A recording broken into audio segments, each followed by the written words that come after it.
Assalamualaikum warahmatullahi wabarakatuh. Kami dari kelompok 3 akan menyampaikan materi mengenai teori-teori belajar. Dalam video ini, ada 3 teori belajar yang akan kami sampaikan, yaitu aliran humanisme, aliran konstruksivisme, dan aliran sibernetik. Sebelum melanjutkan dalam penyampaian materi, izinkan saya memperkenalkan diri saya terlebih dahulu dan rekan saya dalam kelompok ini, yaitu ada saya Dwita Setianing Putri sebagai moderator dan pemateri pertama. Yang kedua ada Isma Aulia sebagai pemateri kedua.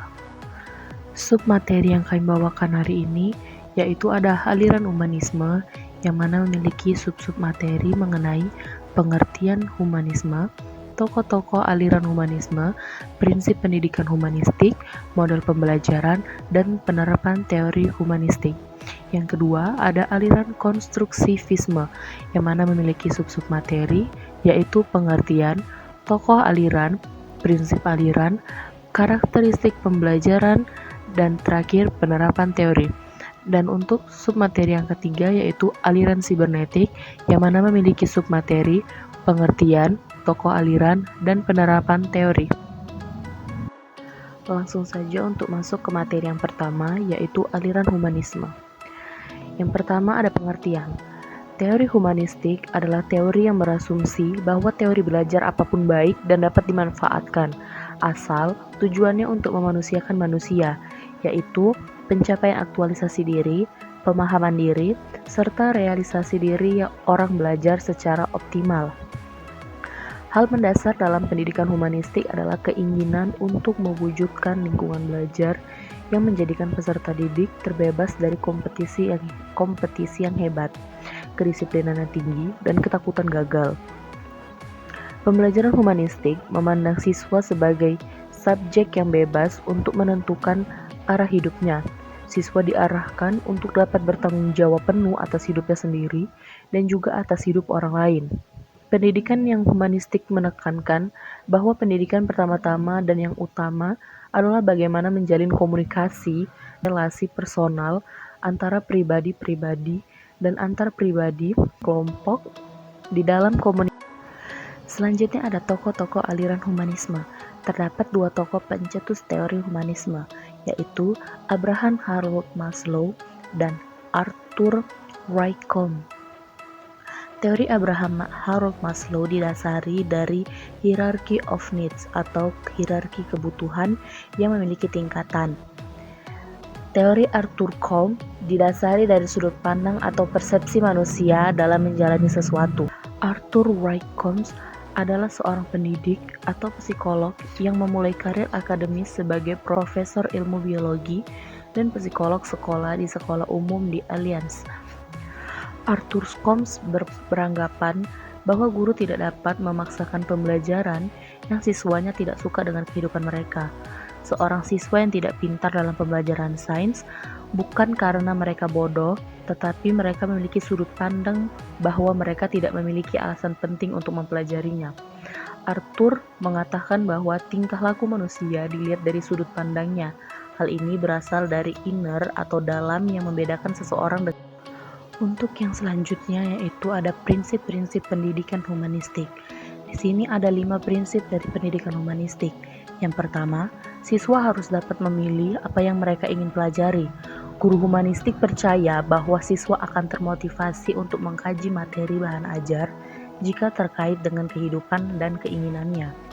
Yang kedua, tujuan pendidikan harus mendorong keinginan siswa untuk belajar dan mengajar mereka tentang cara belajar. Siswa harus termotivasi dan merangsang diri pribadi untuk belajar sendiri.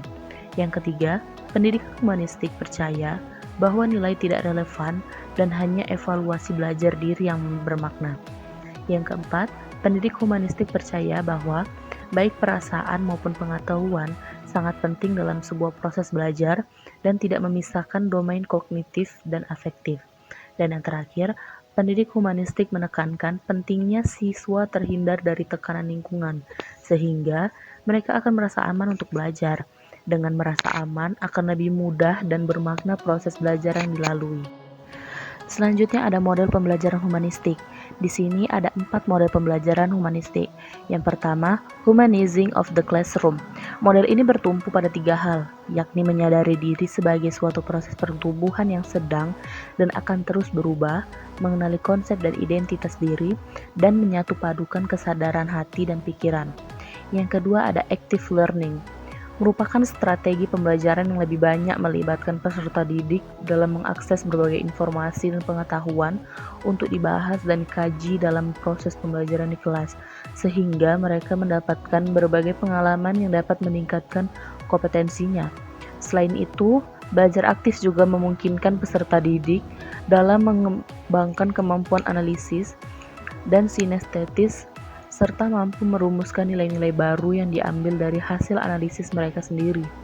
Yang ketiga ada quantum learning, merupakan cara pengubahan bermacam-macam interaksi, hubungan, dan inspirasi yang ada di dalam dan di sekitar momen belajar.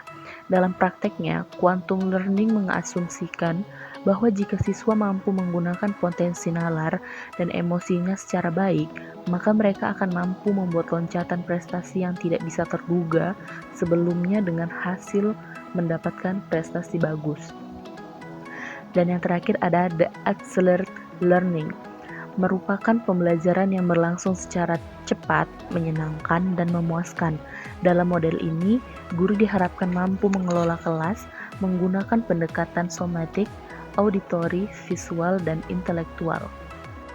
Selanjutnya dari teori humanistik ada penerapan teori belajar humanistik. Berikut ini penerapan teori belajar humanistik dalam pembelajaran. Yang pertama, guru dapat memberikan reward kepada peserta didik yang telah berhasil melakukan suatu hal agar peserta didik tersebut semakin semangat dalam pembelajaran. Yang kedua, peserta didik perlu dihindarkan dari tekanan pada lingkungan sehingga mereka merasa aman untuk belajar lebih mudah dan bermakna. Yang ketiga, beri kesempatan kepada peserta didik untuk mengembangkan kemampuannya agar peserta didik mendapatkan pengalaman belajar. Dan yang terakhir, pendidik harus memfasilitasi peserta didiknya dengan memberikan sumber belajar yang mendukung. Untuk materi yang kedua ada aliran konstruksivisme.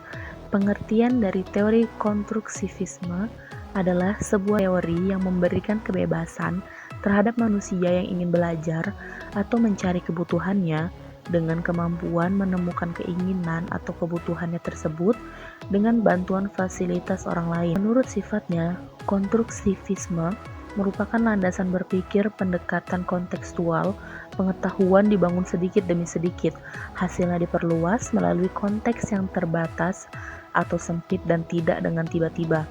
Teori ini percaya bahwa seseorang mampu mencari sendiri masalah, menyusun sendiri pengetahuannya melalui kemampuan berpikir dan tantangan yang dihadapinya, menyelesaikan dan membuat konsep mengenai keseluruhan pengalaman realistik dan teori dalam satu pengetahuan yang utuh. Selanjutnya ada tokoh-tokoh dalam aliran konstruksivisme.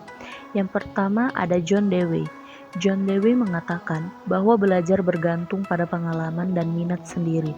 Belajar harus bersifat aktif, terlibat langsung, berpusat pada siswa, atau student-centered learning dalam konteks pengalaman sosial.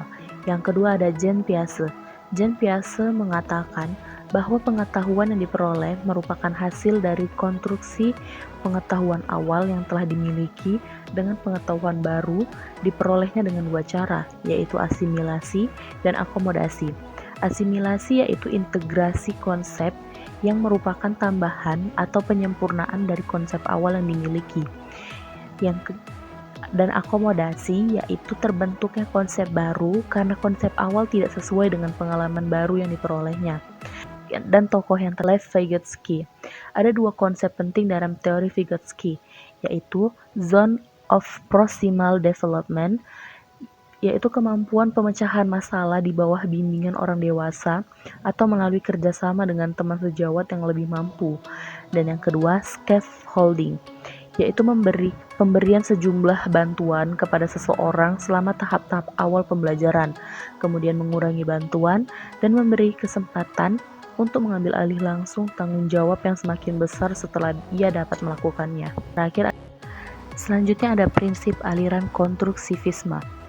Di sini ada 4 prinsip dalam aliran konstruktivisme. Yang pertama, pengetahuan dibangun oleh diri sendiri.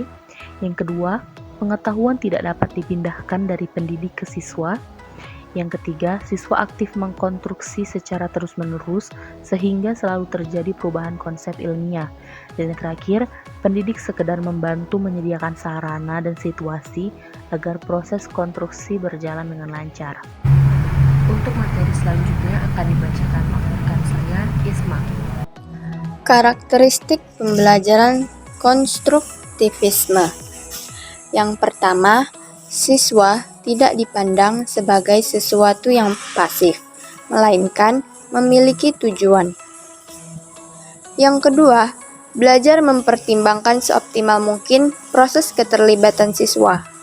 Yang ketiga, pengetahuan bukan sesuatu yang datang dari luar, melainkan dikonstruksi secara personal. Yang keempat, pembelajaran bukanlah transmisi pengetahuan. Yang kelima, kurikulum bukanlah sekedar dipelajari, melainkan seperangkat pembelajaran, materi, dan sumber. Selanjutnya adalah penerapan teori belajar konstruktivisme. Yang pertama, menghasilkan individu yang memiliki kemampuan berpikir untuk menyelesaikan setiap persoalan yang dihadapi.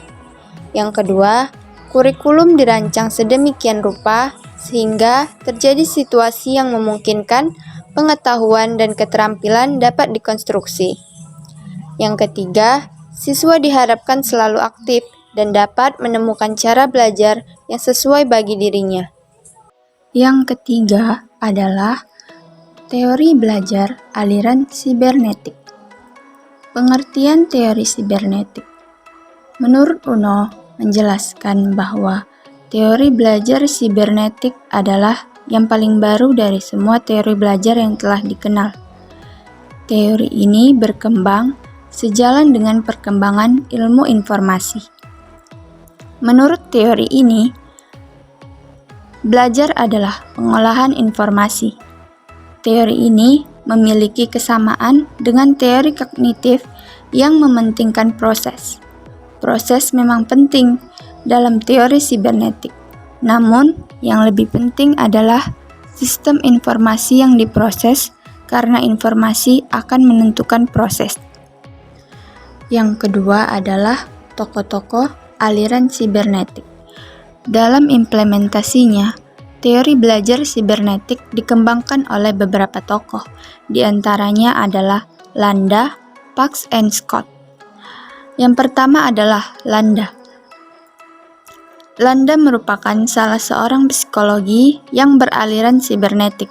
Menurut Landa, ada dua macam proses berpikir, yaitu proses berpikir algoritmik dan cara berpikir heuristik. Yang pertama adalah proses berpikir algoritmik, yaitu proses berpikir linier, konvergen, dan lurus menuju ke satu target tertentu. Contohnya, kegiatan menelpon, menjalankan mesin mobil, dan lain-lain. Yang kedua adalah cara berpikir heuristik, yaitu cara berpikir divergen menuju ke beberapa target sekaligus. Contohnya, operasi pemilihan atribut geometri, penemuan cara-cara pemecahan masalah, dan lain-lain. Yang kedua adalah tokoh sibernetik yang lain, Parks and Scott, yang memperkenalkan tipe peserta didik holistik dan tipe serial. Peserta didik tipe holistik cenderung mempelajari sesuatu dari tahap yang paling umum ke tahap yang paling khusus, sedangkan peserta didik tipe serial cenderung berpikir algoritmik. Yang terakhir adalah penerapan teori sibernetik. Yang pertama yaitu menentukan kemampuan akhir yang diharapkan. Yang kedua, menentukan materi pembelajaran. Yang ketiga, mengkaji sistem informasi yang terkandung di dalam materi tersebut. Yang keempat, menyusun materi dalam urutan yang sesuai dengan sistem informasinya. Teori belajar sibernetik sangat sesuai dengan kemajuan teknologi informasi, dan tentunya sangat cocok dengan tuntutan masyarakat global akan pendidikan yang berkualitas berbasis dengan teknologi informasi. Demikianlah pemaparan materi yang saya sampaikan. Saya kembalikan kepada moderator. Baiklah, sekian dari pemaparan materi kami kelompok 3 mengenai teori-teori belajar, yaitu aliran humanisme, konstruksivisme, dan sibernetik. Maaf bila ada salah kata dalam penyampaian. Semoga informasi ini sangat bermanfaat bagi kalian semua yang telah menonton video ini.